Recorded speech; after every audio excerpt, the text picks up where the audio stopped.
Assalamualaikum warahmatullahi wabarakatuh. Kami dari kelompok 3 yang beranggotakan saya, Andre Aprilian, dan rekan saya, Andri. Di sini kami akan membahas tentang memahami dasar muamalah dan transaksi dalam Islam. Pada poin pertama dan kedua, saya akan membahasnya. Poin pertamanya adalah dasar-dasar perbankan syariah. Bank syariah adalah lembaga keuangan seperti bank tradisional, namun menggunakan prinsip syariah, yaitu keadilan dan keseimbangan. Kegiatan utama bank adalah menghimpun dana dari masyarakat melalui tabungan dan mengembalikan dana tersebut kepada masyarakat dalam bentuk pinjaman atau kredit. Dalam dunia perbankan, selain bank umum atau bank tradisional, juga banyak bank syariah yang berkembang di Indonesia. Di bank tradisional, penetapan harga selalu didasarkan pada bunga, sedangkan bank syariah didasarkan pada konsep kerjasama proyek syariah, keuntungan bagi untung dan rugi. Tujuan utama perbankan syariah adalah agar umat Islam memperoleh pijakan dalam segala aspek kehidupan ekonomi berdasarkan Al-Quran dan hadis. Secara garis besar, hal-hal yang membedakan antara bank konvensional dengan bank syariah dari segi fungsi bank konvensional yaitu bebas nilai, sistem bunga, besaran bunga tetap, profit oriented atau kebahagiaan dunia saja. Hubungan debitur dan kreditur. Tidak ada lembaga sejenis dengan Dewan Pengawas Syariah atau DPS. Kemudian dalam hal fungsi perbankan syariah yaitu investasi dalam bisnis legal berdasarkan bagi hasil, margin keuntungan dan pengeluaran. Besarnya bagi hasil bergantung pada kinerja bisnis, keuntungan dan berorientasi pada kebahagiaan dunia dan akhirat. Ada DPS.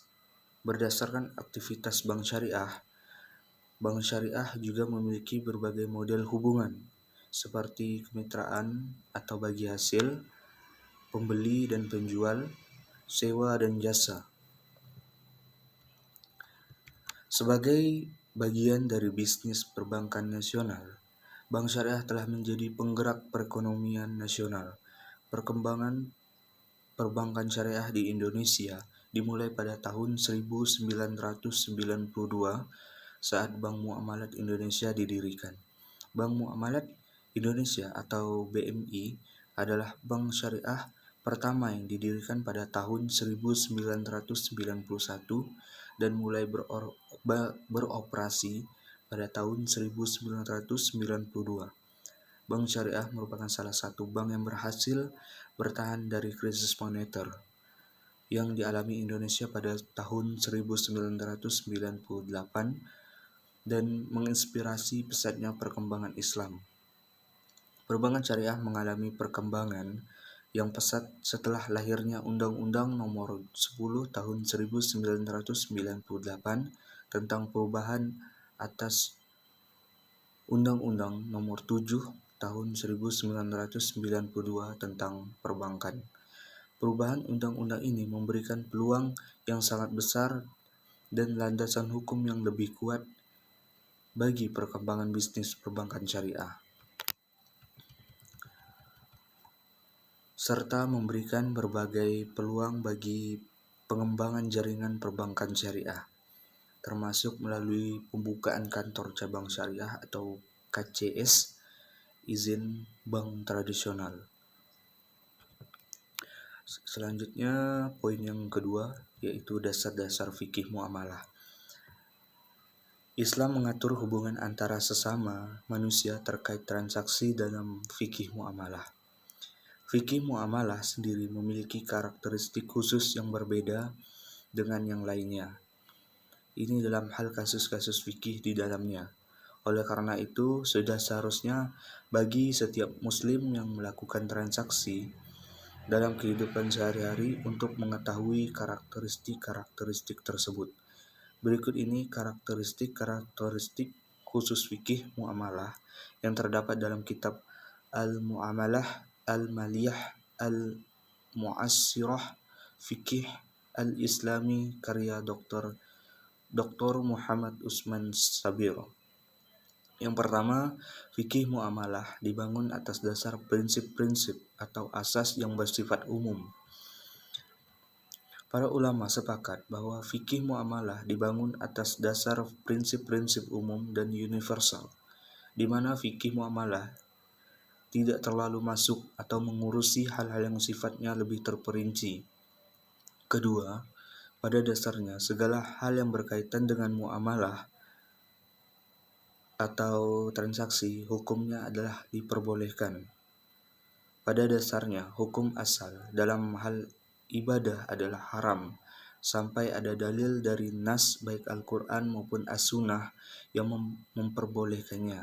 Hal ini dikarenakan supaya manusia tidak membuat sesuatu yang tidak ada dalam agama tanpa ada dalil yang mendukungnya.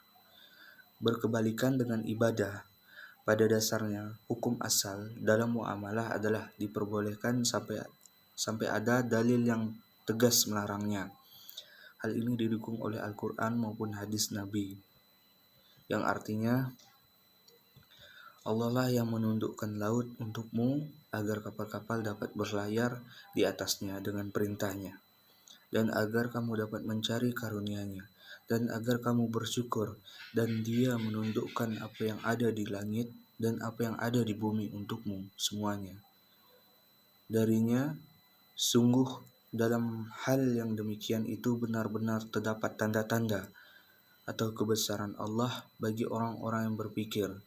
Quran Surah Al-Jasiyah ayat 12-13. Dalam ayat di atas, Allah menyebutkan nikmat-nikmatnya yang diperuntukkan bagi hamba-hambanya baik yang ada di laut maupun di darat, supaya mereka berusaha mencari karunia Allah melalui perdagangan dan usaha. Ketiga, fikih muamalah dibangun atas dasar memperhatikan alasan dibuatnya hukum serta menjaga kemaslahatan bersama.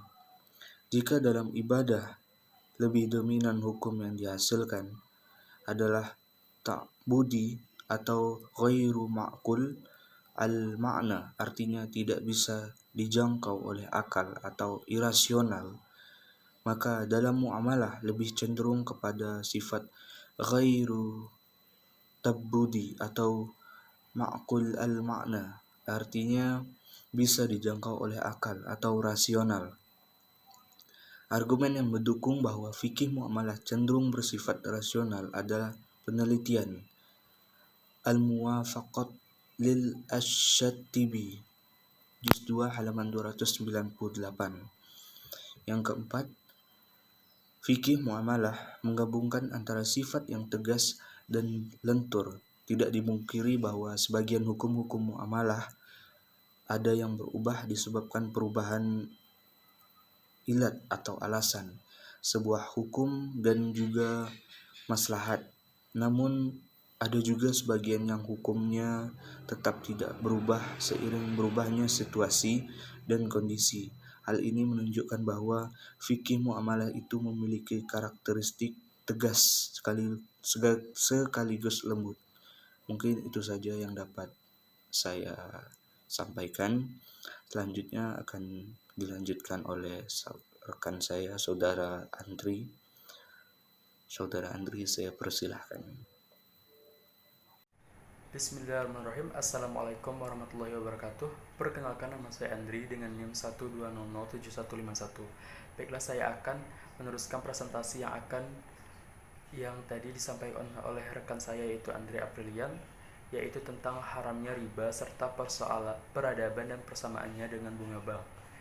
Jawaban terhadap persoalan pokok ini akan lebih rinci apabila dikembalikan kepada pandangan tentang adanya kesamaan antara praktik bunga dengan riba yang diharamkan oleh Al-Quran. Dalam Al-Quran dan hadis, kesamaan itu dibantah apalagi secara nyata aplikasi sistem bunga pada perbankan lebih banyak dirasakan mudaratnya, daripada manfaatnya. Kemudaratan sistem bunga sehingga dikategorikan sebagai riba antara lain, yang pertama mengakumulasi dana untuk keuntungannya sendiri, dan yang kedua bunga adalah konsep biaya yang digeserkan kepada penanggung berikutnya. Yang ketiga, menyalurkan hanya kepada mereka yang mampu. Yang keempat, penanggung terakhir adalah masyarakat. Dan yang kelima, memadulkan kebijakan stabilitas ekonomi dan investasi. Dan yang keenam, terjadi kesenjangan yang tidak akan ada habisnya. Praktek-praktek di atas tidak dapat berjalan apabila umat Islam tidak menjalankan secara istiqomah terhadap konsep bank bagi hasil atau bank syariah. Oleh karena itu, kehadiran bank syariah dalam percaturan perekonomian nasional amat menjadi penting. Dengan kata lain, relevansi bank syariah dengan perekonomian Indonesia yang sedang membangun sangat tinggi dan jauh lebih tinggi dari bank konvensional, sehingga tumbuh dan berkembangnya bank syariah di Indonesia. Dalam rangka memperkecil terjadinya praktek riba, seharusnya tidak semata-mata bersifat emosional, tetapi lebih banyak bersifat rasional dan konsepsional untuk membantu upaya pembangunan. Sebab dengan jumlah bank syariah yang cukup berarti dan dioperasionalkan dengan baik akan mampu mendukung upaya pertumbuhan ekonomi yang tinggi, pemerataan dan pembangunan dan hasil-hasilnya, serta stabilitas ekonomi yang mantap. Baiklah, materi selanjutnya yaitu tentang jenis transaksi dalam Islam. Ada beberapa jenis akad di dalam ekonomi syariah. Masing-masing akad itu memiliki kekhususan dan karakteristiknya tersendiri. Selain itu, masing-masing akad memiliki objek transaksi berbeda-beda sesuai dengan kebutuhan dalam transaksi itu tersendiri. Jenis yang pertama yaitu murabahah. Murabahah adalah akad jual beli yang menekankan mengenai harga jual dan keuntungan yang disepakati oleh para pihak, baik itu penjual ataupun pembeli. Selain itu, jumlah dan jenis produknya diperjelas secara detail. Nantinya, produk akan diserahkan begitu akad jual beli diselesaikan.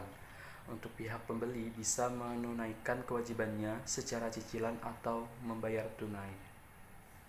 Jenis yang kedua yaitu salam. Salam adalah akad jual beli berdasarkan cara pemesanan. Prosesnya, pembeli akan memberi uang terlebih dahulu untuk membeli barang yang spesifikasinya sudah dijelaskan secara rinci. Lalu baru produk akan dikirimkan. Akad salam biasa diterapkan untuk produk-produk pertanian. Dalam praktiknya, akad salam menempatkan pihak bank syariah sebagai pembeli dan menyerahkan uangnya kepada petani sebagai nasabah. Jenis yang ketiga yaitu istisna. Istisna mengatur transaksi produk dalam bentuk pemesanan di mana pembuatan barang akan didasari dari kriteria yang disepakati.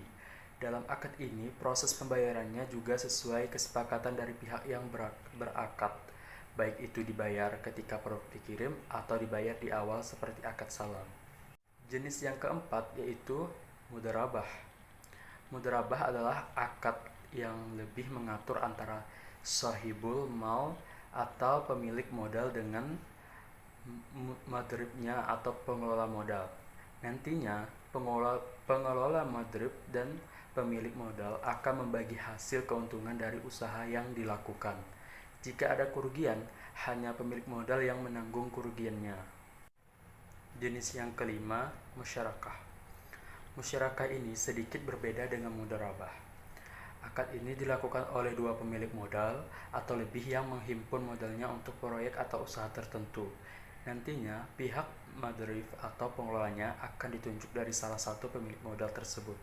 Biasanya, akad ini dilakukan untuk proyek atau usaha di mana modalnya dibiayai sebagian oleh lembaga keuangan dan sebagian lainnya dimodali oleh nasabah. Jenis yang keenam yaitu musyarakah mutanakishoh. Akad jual beli barang ini mengatur dua pihak atau lebih yang berkongsi untuk suatu barang. Nantinya, salah satu pihak akan membeli bagian dari kepemilikan barang pihak lainnya dengan cara mencicil atau bertahap.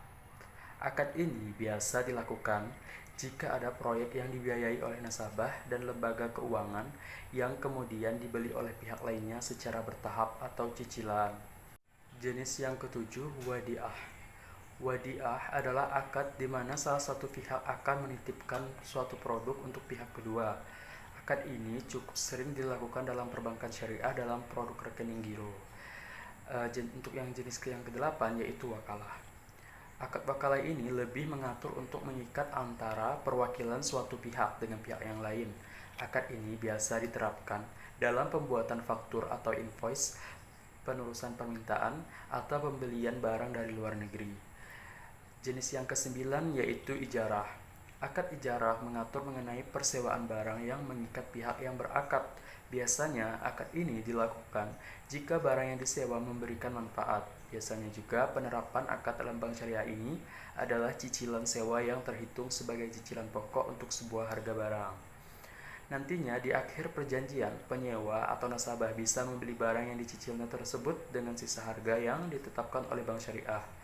Oleh sebab itu, ijarah ini juga dikenal sebagai al-ijarah waliktina ataupun al-ijarah al-muntahiyah bitumilik. Materi selanjutnya yaitu tentang klasifikasi dalam transaksi Islam. Akad yang sah didefinisikan sebagai sebuah akad yang secara esensi mengacu pada prinsip Islam dan secara substansi memiliki kekuatan hukum. Dengan perkataan lain, akad sah mengikat pihak dalam akad secara seimbang. Akad bisa sah jika memiliki kondisi seperti yang pertama, semua elemen yang diwajibkan oleh hukum harus lengkap. Yang kedua, tambahan kondisi harus dipenuhi. Dan yang ketiga, tujuan dari akad dan isinya harus sesuai dengan prinsip Islam. Akad yang tidak sah adalah persetujuan yang benar dan adil secara substansi, tetapi tidak benar dalam penjelasannya. Substansi dari akad mengacu ke penawaran, penerimaan, dan tujuannya. Akad yang tidak sah ini memiliki elemen yang esensi, tetapi tidak memenuhi semua kondisi yang dibutuhkan. Contoh, masalah harga pada barang. Jika pada akad penjualan untuk barang tertentu yang ditawarkan dan diterima tidak menyebutkan harga, maka akad akan menjadi fasid. Yang selanjutnya yaitu akad yang dibatalkan. Akad yang dibatalkan ini adalah akad yang substansi dan penjelasannya tidak sesuai dengan Islam. Dengan perkataan lain, elemen yang penting dalam kondisi yang penting melawan hukum Islam. Dalam peradilan Islam, sesuatu yang dilarang oleh Islam tidak boleh diperdagangkan dan tidak bisa menjadi objek dalam akad. Contoh, akad yang dibatalkan misalnya penjualan dalam pembelian barang curian. Mungkin ini saja yang dapat saya sampaikan, kurang lebihnya saya mohon maaf. Terima kasih atas segala perhatian.